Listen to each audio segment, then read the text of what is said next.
दोस्तों, अब जो है निशा का व्यवहार धीरे धीरे उसके सास ससुर पर भी दिखने लगा था। तो वह उनके भी सवालों का ऐसे उटपटांग जवाब दिया करती थी और उन पर भी भड़क जाया करती थी। अजीत ये सब देख रहा होता है। उसे लगता है कि शायद यहाँ पर है, इसलिए उसे इतना गुस्सा आता है। उसे कहीं बाहर घुमाने लेके जाएगा तो शायद उसका गुस्सा शांत हो जाएगा और वो नॉर्मल हो जाएगी। दोस्तों, अजीत जो है वो दिल्ली में काम किया करता था। वो सोच रहा था कि वह निशा को भी दिल्ली लेकर जाएगा। ये बात वो निशा को बोलता है कि मैं अभी दिल्ली जा रहा हूँ, मेरी वहां पे सेटलमेंट होने के बाद मैं तुम्हें भी बुला लूंगा। लेकिन निशा जो है वो उस पर भड़क कर उल्टा जवाब देने लगती है और कहती है कि मैं तुम्हारे साथ कहीं भी नहीं जाऊंगी। देखो, मैं तुम्हारे साथ अपनी जिंदगी नहीं बिताना चाहती। मैं अपने ख्याल में सारे जितने भी तुम्हारे सवाल जवाब है सब अब धरे के धरे रहने दो। मैं तुमसे ना बात करना चाहती हूँ, ना तुम्हारे साथ समय बिताना चाहती हूँ। दोस्तों, अजीत चुपचाप अपनी दिल्ली चला जाता है और अपनी ड्यूटी करने लगता है। इधर उसके माता पिता जो है निशा की सारी हरकतें देख रहे होते हैं। वह ना तो कोई घर का काम किया करती थी और ना ही अपने सास ससुर का ध्यान रखती थी। यहाँ तक कि मेहमान भी अगर आते तो उनकी भी इंसल्ट कर दिया करती थी। दोस्तों, इस सब से उसके सास ससुर बहुत ज्यादा परेशान हो जाते हैं और वो अजीत को कॉल करके कहते हैं कि देख बेटा, इसकी हरकतें दिन प्रतिदिन बढ़ती ही जा रही है। अब इसे संभालना हमारे बस की बात नहीं है। तो जितनी जल्दी हो सके इसे अपने साथ लेके चली जा। दोस्तों, अजीत के माता पिता जो होते हैं वो निशा से बहुत ज्यादा परेशान होते हैं। वो उससे कहते हैं कि बेटा, यह हमें कहीं की नहीं रहने देती। ये रिश्तेदारों के सामने भी हमारी बेइज्जती करने लगती है। बता, क्या इसी दिन के लिए हमने तुम्हारी शादी कराई थी?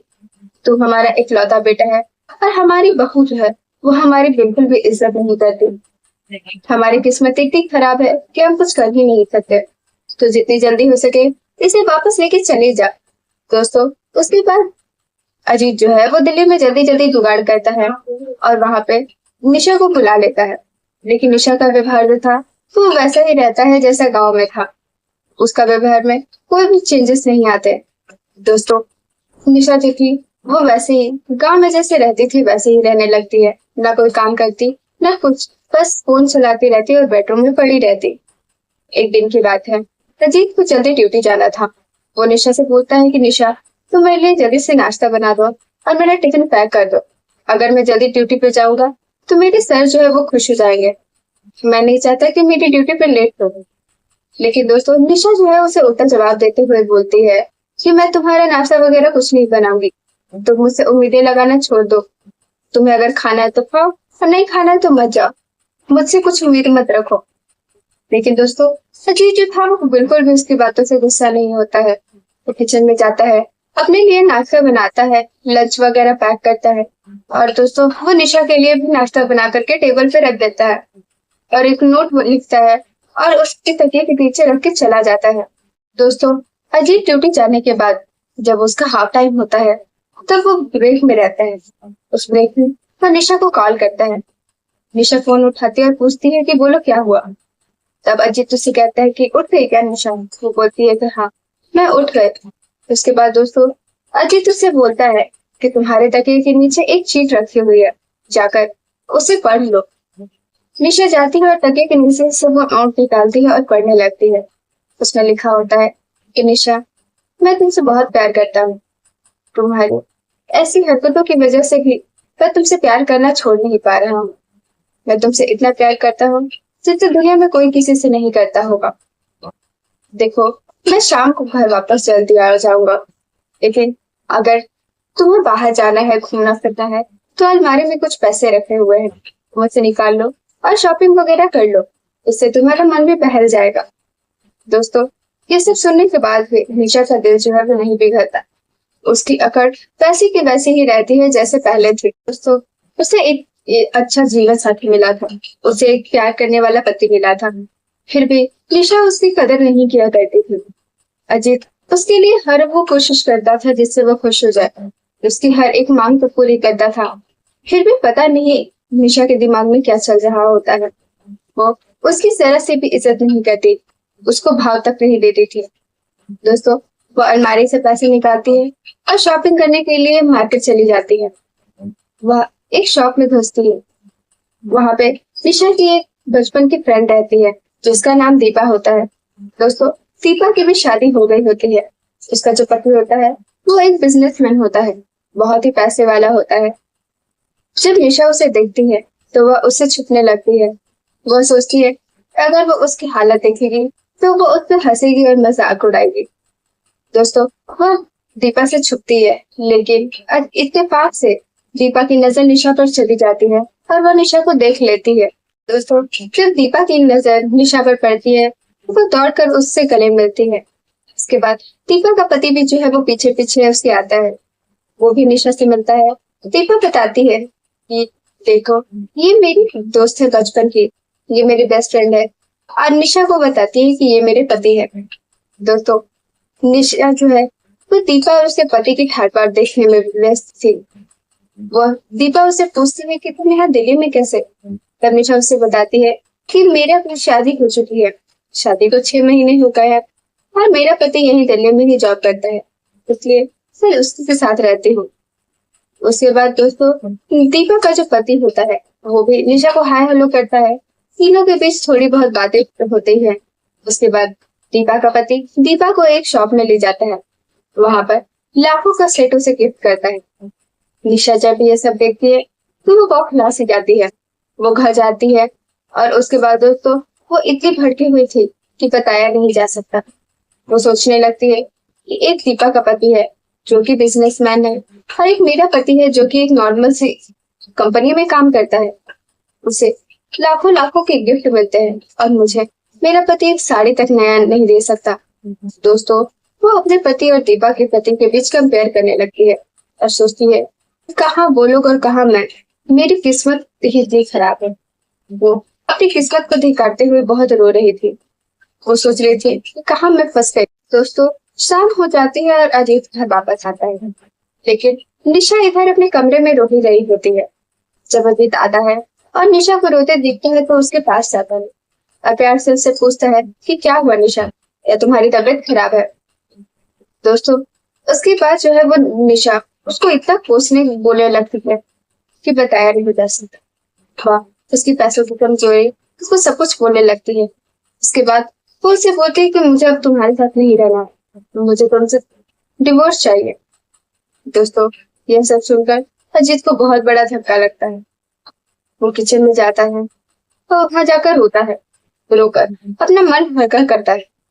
उसके बाद वो देखता है कि किचन में कुछ भी खाने के लिए नहीं है, क्योंकि निशा ने आज भी कुछ भी नहीं बनाया होता है। वह चुपचाप अपने लिए कुछ खाने को बनाता है और निशा के लिए भी बनाकर भी रख देता है। उसके बाद चुपचाप से जाकर अपने बेड पर सो जाता है। इधर निशा गुस्से में इतना तमा रही थी कि ना उसे भूख लग रही थी और ना ही उसे नींद आ रही थी। वह बस किसी तरीके से अजीत से अलग होना चाहती थी। दोस्तों, फिर से सुबह अजीत जो है उसके बेड के नीचे एक नोट लिखकर जाता है और ठीक 10:30 बजे उसे कॉल करता है और पूछता है कि उठ गई निशा। दोस्तों, निशा का वही बर्ताव कि हाँ उठ गई। उसके बाद अजीत उससे बोलता है कि तुम्हारे बेड के नीचे एक नोट रखी हुई है, तुम उसे पढ़ लो। जब निशा उस नोट को पढ़ती है तो उसमें लिखा था कि डियर निशा, मैं जानता हूँ कि मैं तुमसे दुनिया भर का कितना भी प्यार कर लूं, फिर भी तुम मुझसे प्यार नहीं करोगी। अगर तुम्हारी मुझसे डिवोर्स लेने की इच्छा है तो ठीक है, मैं जितनी जल्दी हो सके उतनी जल्दी वकील से बात करूंगा और हमारे डिवोर्स की फाइल जो है वो साइन करवाऊंगा। दोस्तों, यह सब सुन करके निशा उड़ने लगती है। वो उसे इतनी खुशी हो रही थी कि बताया नहीं जा सकता। उसने अपने फ्यूचर के बारे में कुछ सोचा नहीं था। वो नहीं जानती थी कि आगे वो किसके साथ जाएगी, क्या करेगी, कहाँ रहेगी। लेकिन बस डिवोर्स की बात सुनकर वो इतनी खुश थी कि उसे कुछ भी समझ में नहीं आ रहा था। इधर अजीत जो है अपना टूटा हुआ दिल लेकर बेचारा रो रहा था। उसे समझ में नहीं आ रहा था कि वो क्या करे। ऑफिस में अपने आंसुओं को छुपाता और अकेले में जाकर फुट फुट कर रोने लगता। उसने तमाम कोशिश की थी कि वह निशा को अपने से प्यार करवा सके, लेकिन निशा जो थी वो तो पत्थर दिल इंसान निकली। उसका दिल नहीं पिघल रहा था और इधर धीरे धीरे अजीत की भी उम्मीदें टूट चुकी थी। दोस्तों, वो निशा को फिर से कॉल करता है और बोलता है कि 2 दिन में डिवोर्स की जो पेपर्स है वो तुम्हारे हाथों में आ जाएंगे, लेकिन अलमारी में कुछ पैसे रखे हैं, जाकर कुछ शॉपिंग वगैरह कर रहा हूँ, घूमा। दोस्तों, निशा को उससे कोई फर्क नहीं पड़ रहा था। वो चुपचाप पैसे निकालती है और मार्केट चली जाती है। वह उसी शॉप में जाती है जिसमें दीपा मिलती है। अचानक वो देखती है कि जो दीपा का पति होता है वो किसी और लड़की के साथ होता है। वो लड़की बहुत खूबसूरत होती है। उसके हाथों में हाथी डालकर वो घूम रहा था। जब वो सब देखती है तो निशा के दिमाग में बस अजीब चल रहा होता है। वह सोचती है कि एक वो लड़का है जिससे मेरी शादी हुई है, जिसे आज तक मैंने इज्जत नहीं दी, आज तक ठीक से एक बार बात नहीं किया, फिर भी वो मुझसे कितना प्यार करता है। अगर मैं खाना ना बना के दूं तो वो मेरे लिए खाना बना देता है। और एक ये है दोस्तों, वो सोचने लगती है कि इतनी अच्छी बीवी होने के बावजूद भी कोई गैर संबंध कैसे रख सकता है। दोस्तों, यही सब सोचते सोचते वो घर जाती है और घर जाने के बाद उसके दिमाग में बस यही सब घूम रहा होता है कि क्या दीपा को उसके अफेयर के बारे में पता है या वो ये सब जानबूझकर छुपाने की कोशिश करती है। फिर उसके दिमाग में ख्याल आता है अजीत का। वो बार बार अजीत के बारे में सोचने लगती है। जो भी कुछ अजय उसके साथ कर रहा होता है, वो कितने अच्छे से बात करता है। मेरे इतने ऐड के जवाब देने पर भी वो एक जवाब नहीं देता। सब कुछ निशा के दिमाग में चल रहा होता है और यही सब ख्यालों के साथ वो पहली बार जाकर अजीत के लिए खाना बनाती है और इतने प्यार से खाना बनाती है कि बताया नहीं जा सकता। उसके बाद दोस्तों, खाना बना करके एक जगह बैठती है और सोचती है कि क्यों ना दीपा से जाकर मिला जाए, उससे जाकर उसकी हालचाल पूछा जाए और उससे ये कंफर्म किया जाए कि कहीं उसके पति के बारे में उसको पता है भी कि नहीं। अगले दिन दोस्तों, अजीत अपनी ड्यूटी जाने के लिए रेडी होता है। इधर निशा भी रेडी होती है। अजीत अपनी ड्यूटी चला जाता है और निशा जो है वो मार्केट जाती है। वहां से वो दीपा के बच्चों के लिए कुछ गिफ्ट्स वगैरह ले लेती है। उसके बाद वो दीपा के घर जाती है। जैसे ही उसके घर के बाहर वो पहुंचती है, वैसे ही दीपा के घर से कुछ आवाजें आती है। दीपा का जो पति होता है वो उससे झगड़ा कर रहा होता है और उस पर हाथ उठाता है। ये सब आवाजें निशा बाहर से सुन रही होती है। दीपा उससे बोलती है कि मैंने तुम्हारी कौन सी इच्छा पूरी नहीं की कि तुम्हें बाहर जाकर किसी के साथ अफेयर रखना पड़ रहा है। मैं तुमने जो भी कुछ कहा मैं वो सब करती हूँ, तुम्हारी इतनी अच्छे से केयर करती हूँ, फिर भी तुम मेरे साथ ऐसा कर रहे हो। उधर उसका पति बोलता है कि तुम्हें ये सब पूछने का कोई हक नहीं है। तुम्हें कपड़े मिलते हैं या नहीं मिलते हैं, जो सुविधा तुम्हें चाहिए होती है वो सब मैं तुम्हें देता हूँ। इसके बाद मेरी लाइफ में क्या मैं कर रहा हूँ उसमें तुम्हें इंटरफेयर करने की कोई जरूरत नहीं है। तुम बस अपने काम से काम रखा करो।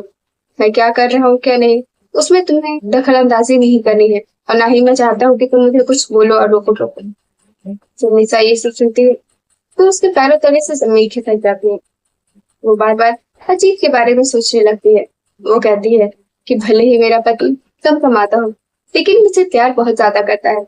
आज तक मेरे इतने ज्यादा ड्रामा करने के बावजूद भी उसने कभी उठ तक नहीं किए। मैं उल्टे सीधे से बातें की। उल्टा वो मेरी इतनी केयर करता है, हमेशा प्यार दिखाता है। दोस्तों, आज पहली बार निशा की आंखों में पैसों की चमक नहीं, अजीब का प्यार दिख रहा था। उसे समझ में नहीं आ रहा था कि आखिर वो क्या करे। वो बस वहीं खड़ी रही और दीपक के पति की बातें सुनती रही और उसके दिमाग में अजीत की बातें और उसी का ख्याल आ रहा है। दोस्तों, निशा घर आती है और सिर्फ अजीत के ख्यालों में ही खोई रहती है कि वो कैसा इंसान है कि उसकी इतनी बेइज्जती, इतनी इंसल्ट करने के बावजूद भी वो इससे इतना प्यार करता है। शाम हो जाती है और फिर अजीत आता है। अजीत के हाथों में एक पेपर होता है जो कि डिवोर्स का पेपर होता है। वह निशा के सामने पेपर रख देता है और कहता है कि निशा, ये लो, जो तुम चाहती हो वही हो रहा है। अब तुम्हें मेरे साथ रहने की कोई जरूरत नहीं है। मैंने हर वो कोशिश की जिससे मैं तुम्हें अपना प्यार दिखा सकूं, ये जता सकूं कि मैं तुमसे कितना प्यार करता हूँ। लेकिन शायद हमारी किस्मत में यही था, शायद मेरी किस्मत में यही था। भगवान नहीं चाहते थे कि मैं अपनी जिंदगी ऐसे ही काटूं। तो कोई बात नहीं, मैं अपनी जिंदगी जीने के लिए तैयार हूँ और तुम भी अब अपनी पैकिंग वगैरह सब कंटिन्यू करो क्योंकि तुम्हें अब कब जाना है ये हमें भी नहीं पता। उसके बाद दोस्तों, उसे बहुत सारी बातें करता है। वो कहता है कि हमारी शादी को 6 महीने हो चुके हैं। आज तक मैंने हर वो कोशिश की कि हम दोनों के बीच एक पति पत्नी का रिश्ता बन सके, हम एक नॉर्मल लाइफ जी सके, लेकिन शायद ऐसा नहीं हो पाएगा। आज तक मैं तुम्हें छुआ तक नहीं, आज तक मैंने तुम्हारी मर्जी के आज कोई भी काम नहीं किया है। अब कुछ दिनों बाद तुम आजाद हो जाओगे, तुम्हें जहाँ जाना है तुम वहां जा सकती हो, घूम सकती हो, अपनी मर्जी का सब कुछ कर सकती हो। इसके बाद दोस्तों, निशा ये सब सुन रही थी, लेकिन उसके दिमाग में क्या चल रहा था किसी को कोई खबर तक नहीं। दोस्तों, धीरे धीरे दिन बीतने लगते हैं।